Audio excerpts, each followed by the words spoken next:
This episode opens up with Jaime's interrogation. The whole sequence was wrapped up quicker than I thought it was going to be, but I'm fine with that. At this point the narrative just needs to move forward. And anyway, the audience has all seen Jaime's redemptive arc, so let's just roll with that then, actual character motivations dictating the events. Thank you, Your Grace.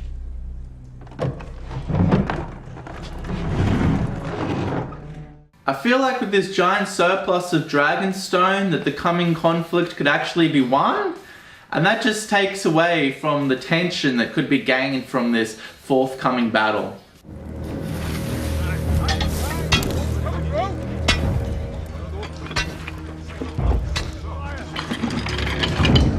Jaime and Rand's reconnection was reasonably satisfying, but the thing to be taken away from this sequence, I think, is the Three-Eyed Raven's ominous query. Is Jaime going to die? What about afterwards? How do you know there is an afterwards? I mean, they have so much dragon glass that they have enough to fasten it to the walls of Winterfell. That just seems like a lot of the element that kills your enemy instantly just to be laying around. I think Jaime and Brienne's first conversation really highlights how far his character has come. His arc is probably the best example I can think of off the top of my head of taking a repulsive character and over time endearing them to the audience. We all love Jaime now, but he started off as a complete, arrogant, murderous asshole. Really great storytelling by Martin and I guess D&D. I came to Winterfell because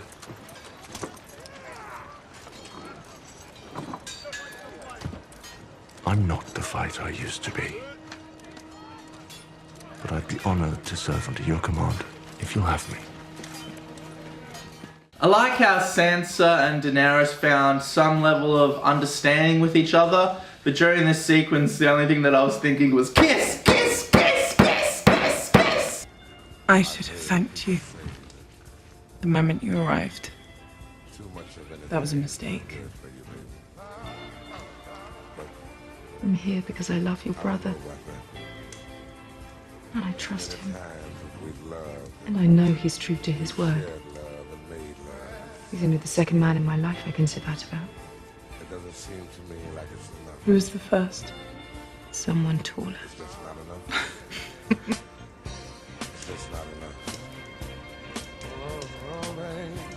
At the end of that sequence, they do reaffirm the underlining conflict that's going to happen between Daenerys and Jon, though.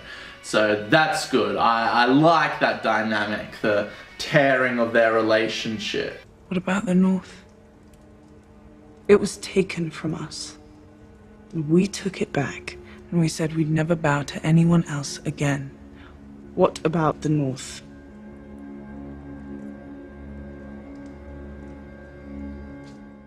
I want to fight for Winterfell, Lady Sansa. If you'll have me.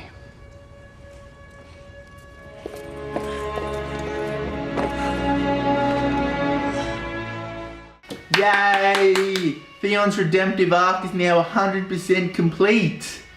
He also, had a good redemptive character arc. Although I never really hated Theon or what he did.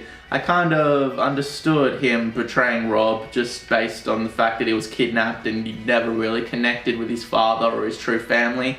Made sense for him to do what he did. It wasn't as well handled as Jaime's redemptive arc. Probably just because I don't care for Theon as much or at all. Yeah, for a little bit.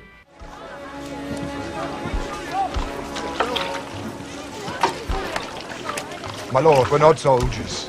You are now. Davos is running a soup kitchen now? Doesn't he have better things to do? I want to fight too. Yeah, we get it. Shireen lookalike. Audience empathy for the people of Winterfell. They're all about to get attacked. I get it. Emotional involvement. I feel sympathy for those people. You're doing it. You're getting it done. I understand filmmaking. The war room sequence was by far my favourite scene in this episode, but it's where my problems with the episode start. does a good job of building up tension, but after that the pacing just drops off again and continues to meander at a boring pace. They're coming. We have dragon glass and Valyrian steel. I think Helm's Deep is a good comparison to this battle, and what Jackson did before that battle was use every sequence to build up to the battle. Everything was in place to ramp up to that moment. If you look at this like a graph, this axis being time and this axis being tension, Helm's Deep just built and built and built and built and built, so the audience's attention and immersion and level of tension is here when the battle starts. We get all these great sequences of Aragorn seeing the Uruk-hai marching towards Helm's Deep and building tension and suspense. I think Tormund and Old One-Eye, if they had to come across the White Walkers, that would have been a great tool to build up this conflict. Seeing the masses of them, seeing how big and intimidating the forces are, would have been a great moment to build on the battle, but they didn't do that. This episode of Game of Thrones, if you take this axis as time and this axis of tension, kind of builds up and then just meanders and meanders and, you know, character moments. I like character moments, but I don't think they can come at the expense of pacing or tension. At the end of this episode, right before the battle, we're left here. Helm's Deep, we were right here. Everything was in place to build you up, to excite you, to create tension, to make this momentous moment. This episode, although the character moments weren't badly written, and I wouldn't say I didn't enjoy them, it just meanders and it leaves you here. I understand what they're doing. They're having all these character moments with all these people that we spent 8 years with, because a lot of them are going to die in this battle. This is the last we're going to see of all these people. So they're having all these like emotional, heartfelt conversations. That's fine. I understand that. But that can't come at the expense of tension or pacing. This battle, I think, should have come halfway through this episode. I think it should have built to the peak, had the explosion of the battle, then ended this episode on a real Game of Thrones style cliffhanger. Remember them? Have the episode end with Bran getting torched by the Night King on his ice dragon. Well, not torched, I guess, but like iced. Have this episode ending with Bran getting murdered and the battle ensuing and all this chaos, rather than all these meandering, boring, okay character moments. I mean, I'm a big supporter of character moments, but you can't just have character moments and no tension or pacing. What are you guys doing?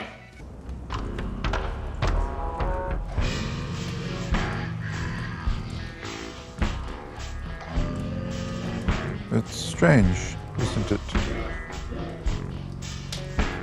Almost everyone here's fought the Starks, one time or another. And here we are in their castle, ready to defend it. Jon sets up the Night King being the key to the White Walkers all falling, possibly, you know, much like a vampire. I think that is way too easy, and I think they need to subvert that trope.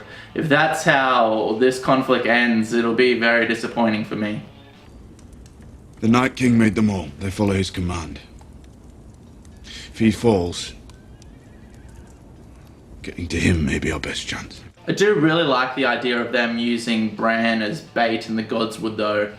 That just sets up all these interesting scenarios to play out, with Jon being there and defending Bran, and the Night King coming in, and Daenerys' dragons being there to defend Bran, and the Night King on his dragon.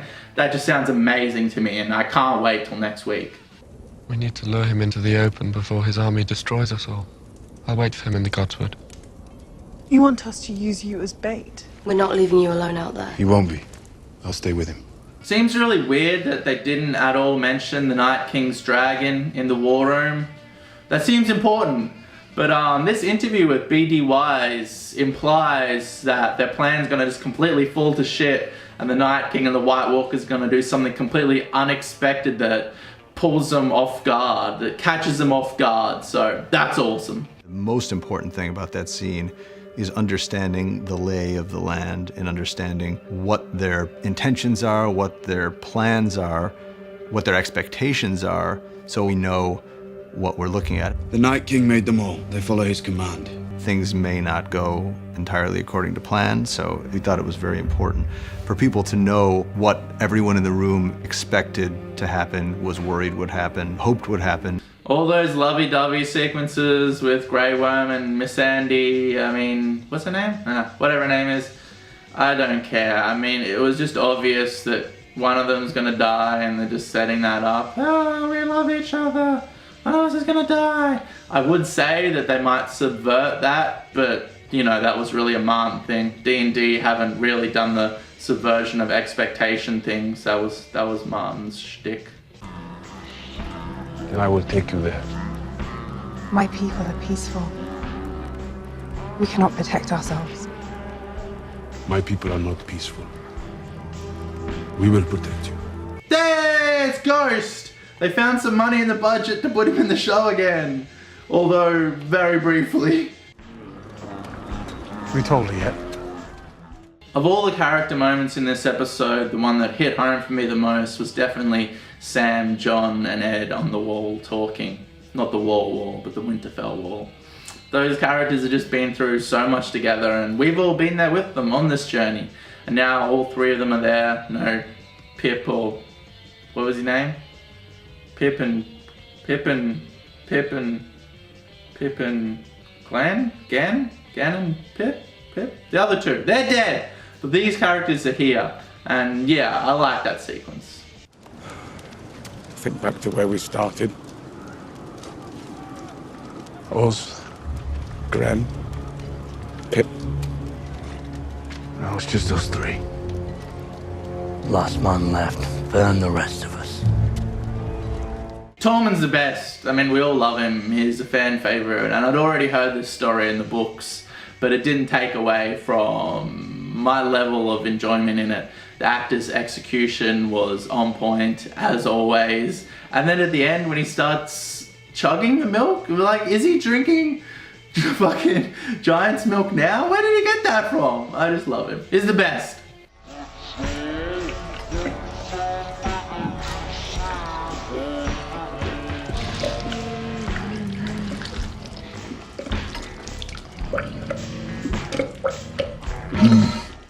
I realize that Maisie Williams is like 21-ish, but she still looks like a little kid to me, just in the face. Like, some people just look young. She looks really young. And if you think about her character's actual age, I mean, she was like 10 when the show started off. And I think Gilly's baby is a good example of how to mark time moving forward. Gilly's baby has been a little baby for like 5 seasons. So what is Arya here, like 11, 12? Now she's fucking Gendry?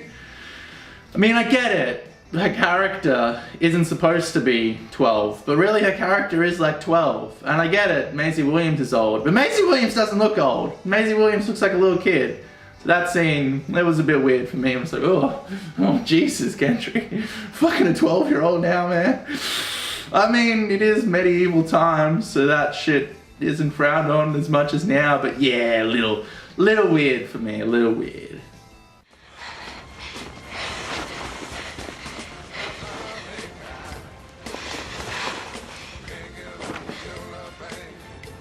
I'm not the Red Woman. Take your own bloody pants off. Don't get me wrong, I don't want to sound like an unemotional pessimist, even though a lot of the times I do. But Brienne's knighting sequence, it didn't have the emotional beats and the impact it did for me as it did for a lot of other people I've heard talking about it. I mean, it was fine, I guess. I just wasn't moved by it. It's been so long since Brienne's done anything interesting in this story. I've just lost interest in her. I mean, when was the last time she did anything compelling? 3 seasons ago? Okay, she's a knight now. That's cool. Good for her. Arise, Brienne of Tarth, a knight of the 7 kingdoms.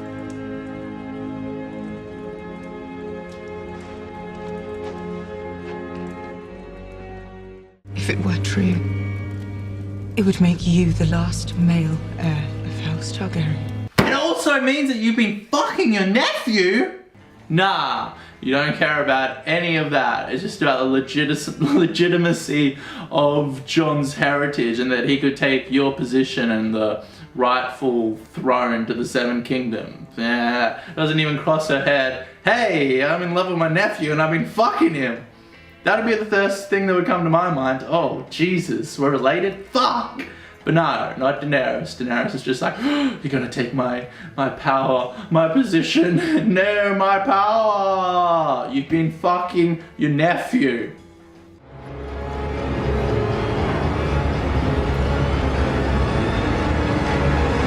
Oh my god! Strap in, kids! The next episode is going to conclude one of the biggest conflicts in the most popular television show that's been building for the last 8 years! It's going to be amazing! Hopefully. Alright, in conclusion, as I said, I don't think that the character moments were specifically bad. I think they were well written and, as always, well acted.